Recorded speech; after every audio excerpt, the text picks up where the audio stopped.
প্রিয় শিক্ষার্থী বন্ধুরা, আশা করি সবাই ভালো আছে। আজকের টপিকসটা হবে ভয়েস নিয়ে। ব্যতিক্রমী যে ভয়েসটা আছে, ভয়েসের সেটা তুমি কিভাবে করবা। সবচেয়ে ইম্পর্টেন্ট এবং 6 থেকে একদম 10 পর্যন্ত প্রতিটি ক্লাসের জন্যই এটা করা। সব হাতে হাতে লেগে গুছিয়ে করানো হয়েছে। দেখো সবাই, ভয়েস 3 প্রকার: অ্যাক্টিভ, প্যাসিভ ও পসিভ প্যাসিভ। মডেল অক্সিলারি থাকলে modal plus be plus V PP মানে ভার্বের পাস্ট পার্টিসিপল ফর্ম, অর্থাৎ verb past participle plus by plus object. দেখো আমি একটা উদাহরণ দিয়ে রাখছি যে আই ক্যান ডু ইট। তাহলে যদি মোডালস এর পর বি ভার্ব আসে, দেখো ইট ক্যান, অর্থাৎ তোমার শেষেরটা আগে আনতে হবে, it can be done by me. 2 নম্বর দেখো লেখা আছে মূল ভার্বের দ্বারা ইম্পেরেটিভ সেন্টেন্স থাকলে let's plus object plus be plus VP, অর্থাৎ ভার্বের পাস্ট পার্টিসিপল ফর্ম। আমি একটা উদাহরণ দিচ্ছি, দেখো ডু দা অর, এখানে লেখা আছে লেট দা অর বি ডান।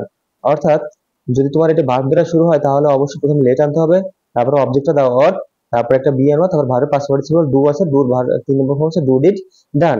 একটা নোট আছে, দুটো নোট আছে, দেখো নামবোধক থাকলে লেটের পর নট দিবে, আর নোট দ্বিতীয় নম্বরটা লেট প্লাস অবজেক্ট থাকলে let plus object plus be, be plus ভার্বের পাস্ট পার্টিসিপল প্লাস সাবজেক্ট, অর্থাৎ let me do the sum, let the sum be done by me. 3 number দেখো লেখা আছে যে বাক্যে হু থাকলে বাই হুম প্লাস টেন্স অনুযায়ী সাবজেক্ট প্লাস ভার্বের 3 নম্বর ফর্ম, অর্থাৎ বিপিপি। তাহলে who has broken the glass, এটা কিন্তু খুবই ইম্পর্টেন্ট, আর এটা প্রায়ই আসে, যে কোনো ভয়েস এন্সে আসে প্রায়ই। দেখো প্রথমে যখন হু আছে তাহলে অবশ্যই তুমি এটা হুম লিখবা, বাই হুম লিখবা, তারপরে বাকি অংশ।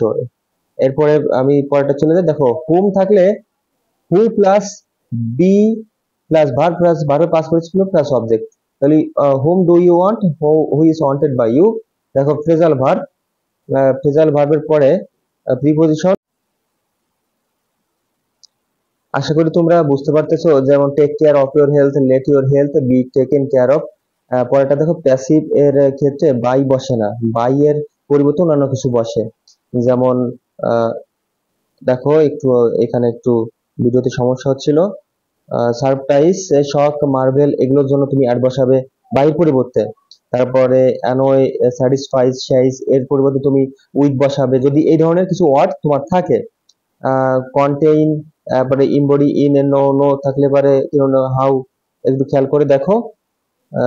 এবং লাস্ট একটা উদাহরণ দিচ্ছি, দেখো যে যেমন he is known to me, তাহলে পরে এখানে তুমি কি লিখবে যে আই এম, যেহেতু মি এসেছে অবজেক্ট, মি সেটা সাবজেক্ট আনলে subject, I am being done, I am being know to him, I know him, he is known to me.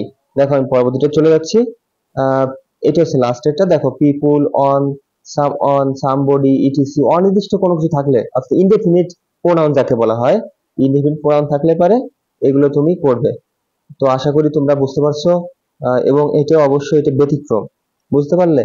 এই ব্যতিক্রমগুলো তুমি একটু ভালো করে দেখে যাও, আশা করি তুমি সব পারবে।